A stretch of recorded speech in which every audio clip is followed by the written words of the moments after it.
राघव सोफे पर बैठा था, तभी उसकी फियांसे उसके करीब आने लगती है। राघव उसे रोकते हुए कहता है, हम इतने करीब नहीं हैं। लिन कुछ कहने ही वाली थी कि राघव वहां से चला जाता है। लुशी उसके पास आते हुए कहती है, मैम, राघव सर ने रिया को अपनी सेक्रेटरी बना लिया है। उसकी वजह से एक कर्मचारी को भी बाहर निकाल दिया। तभी रिया कुछ दस्तावेज लेकर आती है। लिन रिया को पहचान लेती है और रिया को 10 मिलियन का चेक देते हुए कहती है, तुम राघव से दूर रहो। लुशी रिया की बेइज्जती करने लगती है। तभी रिया लिन से कहती है, तुम तो उसकी मिस्ट्रेस बनने के भी लायक नहीं हो। ये सुनते ही लिन सबके सामने चिल्लाती है, ये रिया ही है जो अपने बॉस के बिस्तर पर जाने का सपना देख रही है। सभी लोग रिया के बारे में बातें करने लगते हैं। रिया लिन को धक्का देती है, जिससे लिन उसे थप्पड़ मारने ही वाली थी कि राघव बीच में आकर उसका हाथ पकड़ लेता है और उससे सारे रिश्ते खत्म करने को कहता है। लेकिन रिया राघव को थप्पड़ मार देती है क्योंकि उसे लगता है कि राघव ने ही उसे दस्तावेज लाने को कहा था ताकि लिन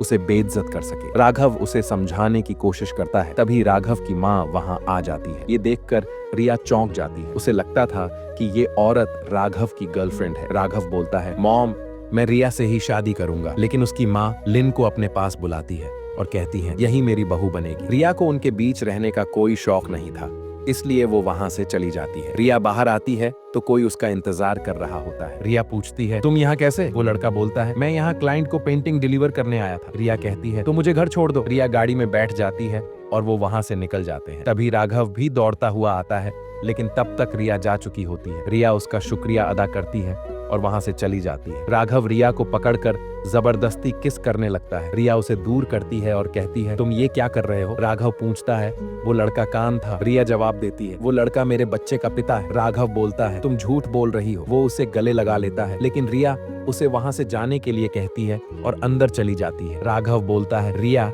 जैसा तुम समझ रही हो वैसा नहीं है।